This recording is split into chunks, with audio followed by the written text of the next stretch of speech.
Bonjour, ici Mademoiselle M, révélatrice de votre meilleure image. Et dans cette série de vidéos, les invités de Mademoiselle M, je vais chercher pour vous les secrets des femmes qui rayonnent par leur image, par leur impact, par leur mission, par leurs actions, parce que c'est cela aussi rayonner. Et aujourd'hui, nous allons voir ensemble comment Isabelle Dargent incarne et nous enseigne à sa façon la confiance en soi. J'ai rencontré Isabelle il y a pas très longtemps, en fait c'était au mois de Cet été, je février, pense. Ouais. il y a à peu près 7 ou 8 mois en arrière, par l'intermédiaire de Yannick Alain, et j'ai été éblouie par le rayonnement, par le dynamisme, par le côté rage de vivre, je dirais, de cette femme.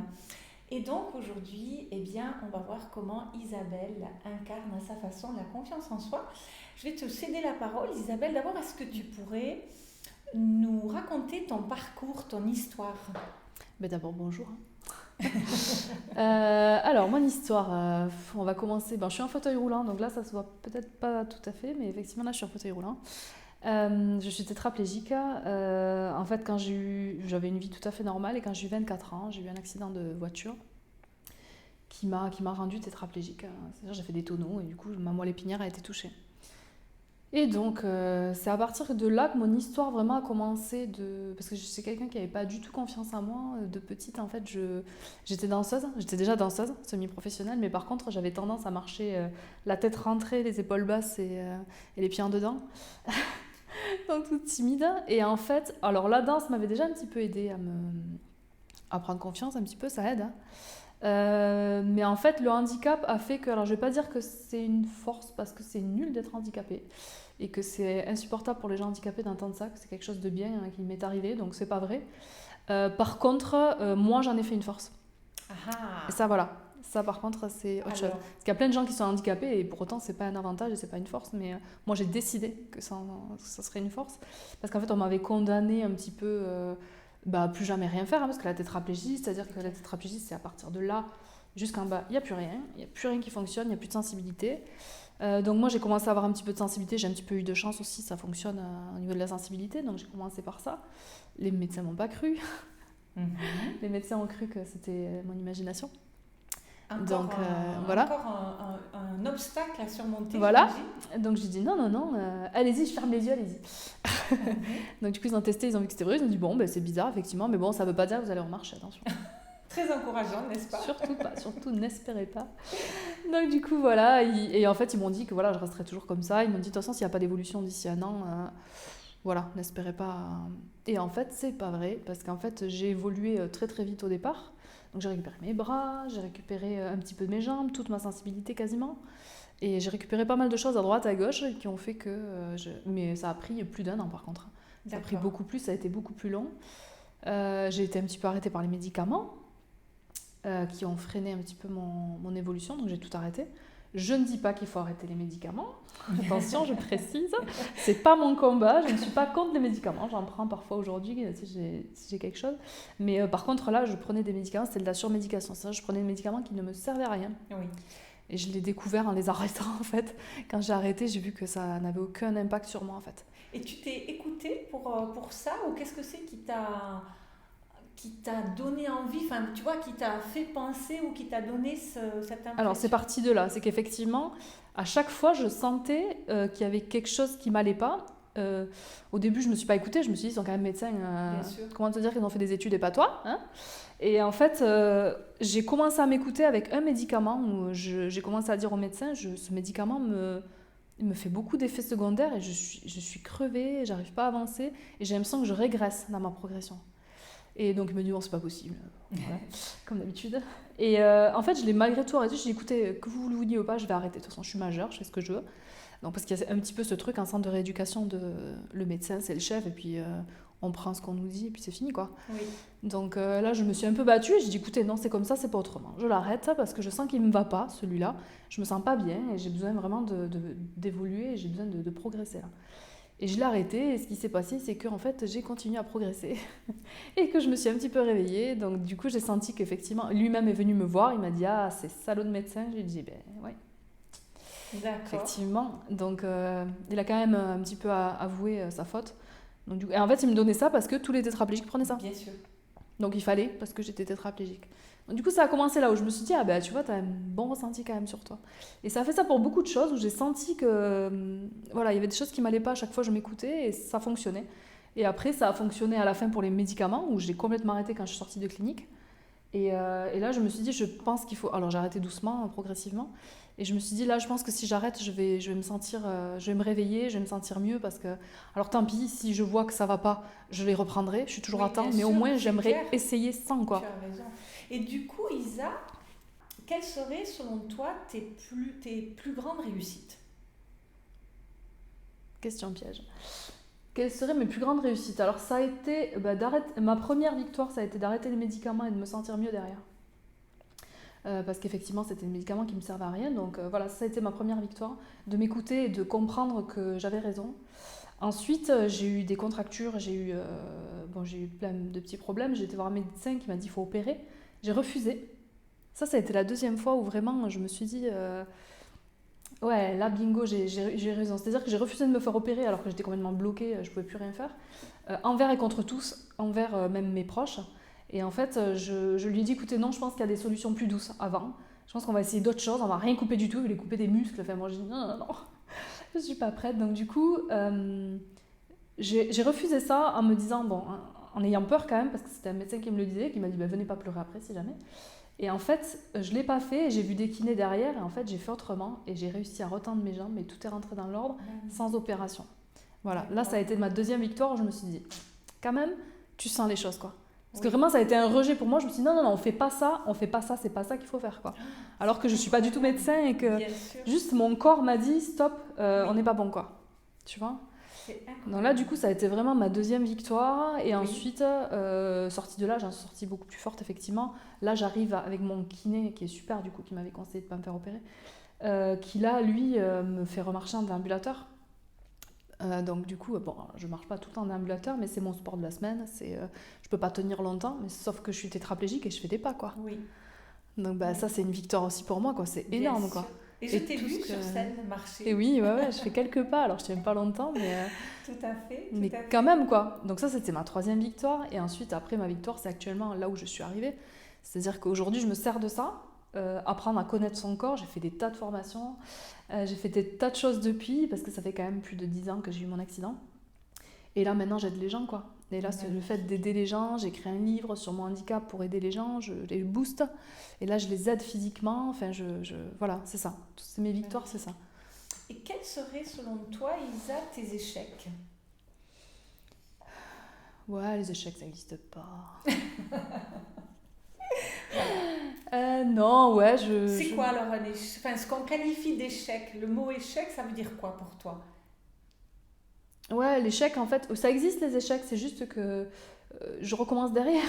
Oui. Donc en fait, c'est pas un échec, je recommence jusqu'à ce que j'y arrive. Donc c'est pas forcément un échec. Et du coup, c'est quoi ta mission à travers ça, tu dirais? C'est quoi aujourd'hui ce que tu nous parlais d'aider les autres et tout ça? Ouais. Donc comment tu te positionnes par rapport à tout ça aujourd'hui? Alors moi, ma mission, c'est vraiment d'aider les gens dans le sens bougez-vous. C'est vraiment, je le dis à chaque fois, ça choque un peu les gens sur le moment, mais c'est le but. Bougez-vous, c'est-à-dire que moi, je suis tétraplégique. J'arrive à faire des tas de choses. J'ai fait du parapente encore il y a 2 mois. Parce que j'ai décidé que rien n'était impossible. Donc voilà. Donc en fait, c'est vraiment ma mission, c'est de donner aux gens l'envie de se battre quoi qu'il arrive. Alors je dis souvent, ce qui choque énormément, je dis souvent aux gens, écoute, si t'es déprimé, soit tu te suicides, et c'est ton droit, je comprends. Suicide-toi si t'es pas bien, très bien, donc ça choque. Et la deuxième possibilité, c'est que t'es vivant, on t'a mis sur terre, et au point où t'en es, écoute, bats-toi, quoi. Mais si tu décides de vivre, tu te bats. C'est-à-dire que tu te plains pas. Exactement. C'est-à-dire qu'on est sur terre pour avancer, de toute façon, la fatalité est la même pour tous, on va mourir, ok ?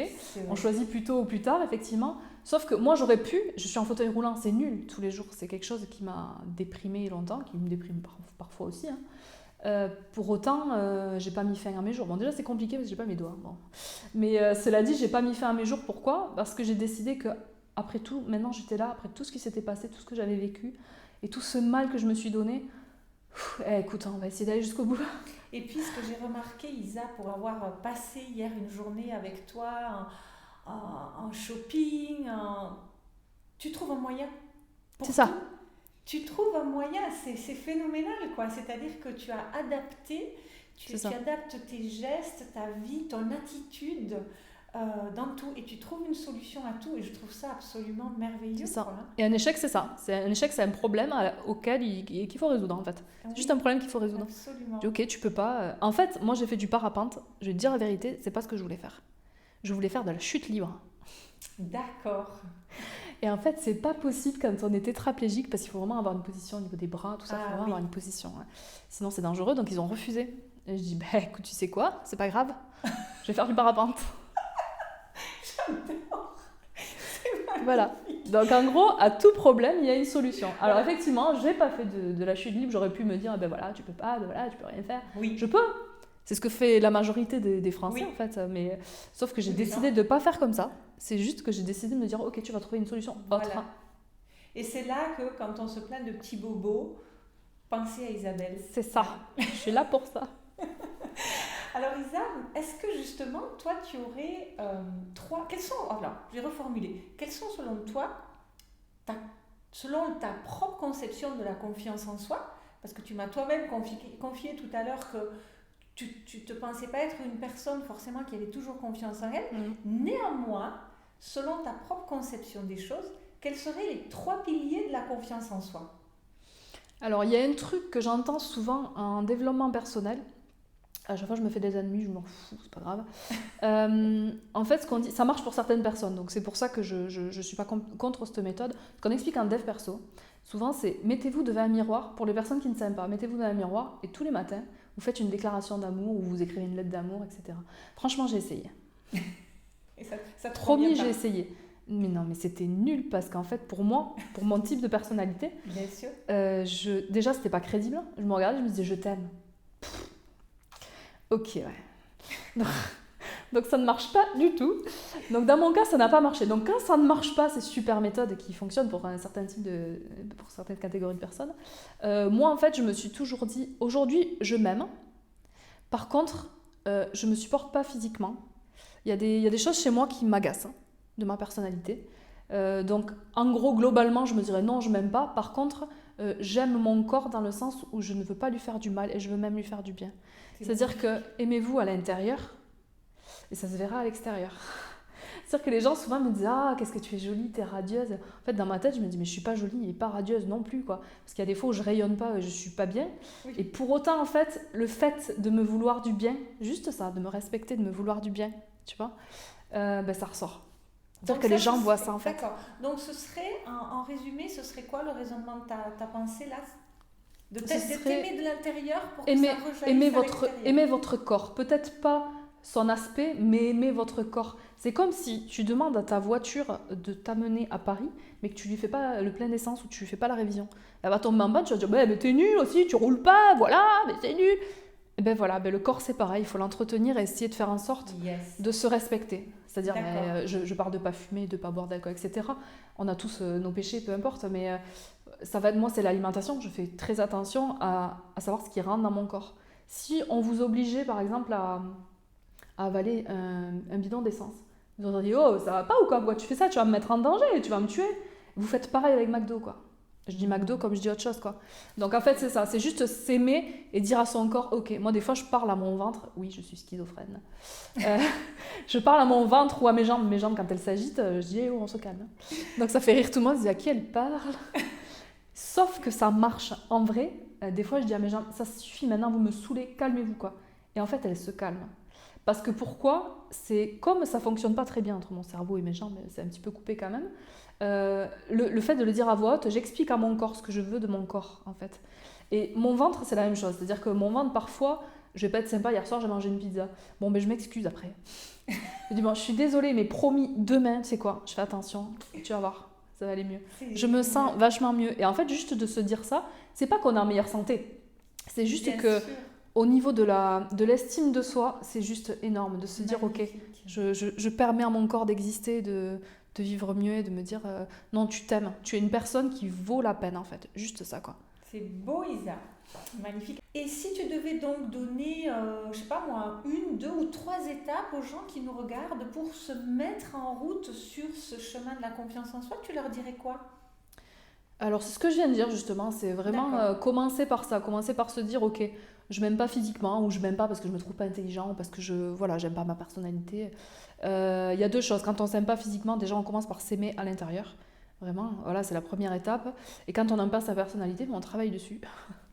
Donc ça paraît logique, sauf que c'est très dur à faire, c'est très dur, c'est un long chemin, mais pour autant, je pense que ça passe juste par ça, et après on rayonne à l'extérieur, on devient beau. Parce qu'on est beau à l'intérieur en fait. Magnifique Isa, merci. Est-ce que tu aimerais rajouter quelque chose peut-être? Voilà, si tu devais faire passer un message à travers cette vidéo, est-ce que tu penses avoir... Bougez votre cul. Bougez votre cul. Super, très bien. Tu as envie de le formuler autrement? Ouais, c'est ça. Parce que finalement, on comprend tout. Mais c'est ça. C'est assez... non, moi, ce que je dis dans les conférences, c'est surtout ça, c'est arrêtez de vous plaindre. Parce que ça aussi, ça rend les gens en bonne santé. Parce que moi, je suis dans la santé maintenant, donc c'est important pour moi. Ça rend les gens en bonne santé de se sentir bien, c'est-à-dire d'arrêter de se plaindre. Quand on se plaint, on a les épaules qui descendent, voilà, le physique suit en fait. Et on crée des choses à l'intérieur, je ne vais pas rentrer dans les détails, mais on crée des choses à l'intérieur négatives et on tombe malade. On tombe malade, le stress et l'angoisse et la négativité, ça rend les gens malades. Donc si on veut être en bonne santé, il faut être positif. Alors ça paraît bête à dire et bisounours, mais je suis bien placée pour le dire parce que j'ai vraiment des bas très souvent. Et j'ai vraiment la tête sur les épaules et les pieds presque sur terre. Je confirme. Voilà. Mais c'est juste ce truc-là de se dire, ok, on a tous des épreuves, on en vit. J'en vis beaucoup moins en ce moment. C'est une mauvaise année pour moi, donc je vis beaucoup de choses qui sont pas drôles. Sauf que qu'est-ce qu'on en fait? Soit on en fait une force, soit on se dit, voilà, tout est foutu. Et c'est nul. Et j'ai des proches dans mon entourage qui sont comme ça, je ne citerai pas les noms, mais de dire, voilà, soit on rebondit et on décide qu'on... Pas forcément peut-être en faire une force à chaque fois parce que tout n'est pas obligatoirement facile à transformer, mais au moins ne pas le rendre complètement négatif et plus négatif que ça n'est en fait, de se dire ok, moi j'ai perdu mon grand-père, ça m'a fait beaucoup de peine, j'étais très triste en me disant ok, il a 95 ans, je suis contente parce qu'il ne souffre plus. Donc il est mieux là où il est, peu importe où il est. En tout cas, il est mieux là où il est, il ne souffre plus. Essayez toujours de trouver ce côté un petit peu positif. Dans le négatif, il y a toujours un petit truc, même infime, qui est positif, quoi, de me dire, voilà, je sais pas, des fois c'est bête et ça paraît cruel. J'ai perdu mon chat, au moins je paierai moins de croquettes. Non, je sais pas, enfin, on peut trouver... Oui. Cela dit, ça aide quand même, voilà, il y a toujours des petites choses qui font qu'on arrive à être positif, quoi, un minimum, quoi. Voir le verre à moitié plein. Ouais, toujours. Ouais. Essayer de faire ça pour essayer de rester à la surface, quoi. Toujours essayer de rester... D'accord, Isa. Et est-ce qu'il y a des ressources que tu aimerais conseiller aux personnes qui nous regardent en termes de vidéos, d'ouvrages, de personnalités, pour nous mettre en route dans cette voie-là? Est-ce qu'il y a des choses qui t'ont marqué, auxquelles tu pourrais faire référence et que tu conseillerais aux personnes qui nous regardent ou à ta meilleure amie Non, mais en fait, j'ai lu très peu de livres de développement personnel.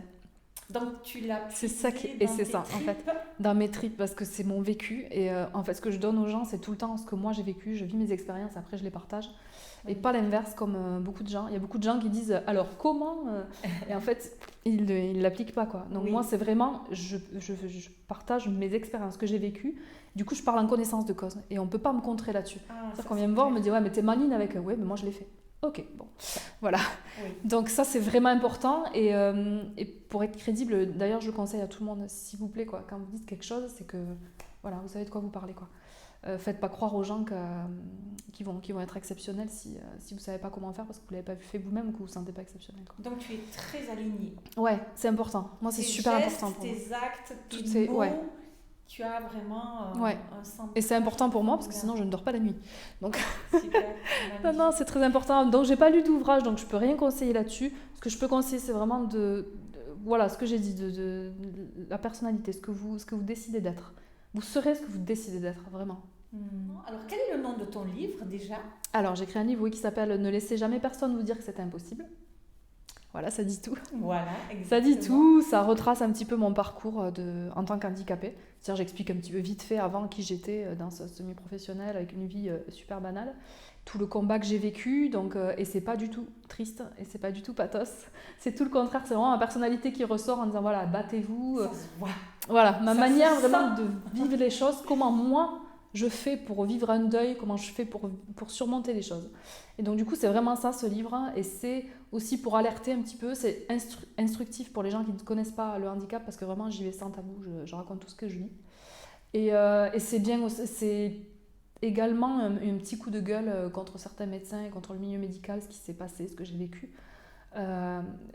Les gens que j'ai rencontrés qui étaient super dans ce milieu, mais les gens qui m'ont vraiment qui m'ont plombé et qui ont pas fait en sorte que je m'en sorte. Voilà, l'entourage, tout ça. Quand tu racontes ce que tu disais au début, des remarques qu'on te faisait, quand tu disais que tu allais mieux et qu'on ne te croyait même pas, quoi. C'est ça. On te faisait même douter de toi-même, quoi. Ouais. C'est ce qui est juste hallucinant. Et du coup, comment fait-on pour te contacter s'il y a des personnes qui ont envie de rentrer en contact avec toi? Isa, comment fait-on? Je mettrai tout sous la vidéo. Hein. Alors, moi j'ai un Facebook, donc Isabelle d'Argent, donc c'est facile pour me retrouver. Donc j'ai un Facebook où on peut me contacter très facilement, je réponds à tout le monde. Je mets des fois un petit peu de temps, mais je réponds à tout le monde. D'accord. Et j'ai un site internet où on peut acheter mon livre, du coup, qui s'appelle isabelledargent.com, où là, on peut s'inscrire à ma newsletter et du coup, on reçoit de temps en temps mais l'évolution en fait. Donc c'est bien de lire le livre et après de suivre l'évolution. Parfait. Après le livre. Comme ça, on a des nouvelles. Voilà. Super. En tout cas, merci infiniment, Isabelle. Avec plaisir. Je me sens bien à tes côtés. Mais moi aussi. On est bien là. J'espère que vous ressentez tout ça. Merci infiniment d'avoir regardé cette vidéo. Et puis donc, je vous invite à lire le livre d'Isabelle et à la contacter au besoin. Et puis, je serai heureuse de vous retrouver lors d'une prochaine interview, les invités de Mademoiselle M. Et surtout, je remercie de tout cœur Isabelle pour son dynamisme, sa joie de vivre et sa beauté. Merci Isa. Merci. Bye bye.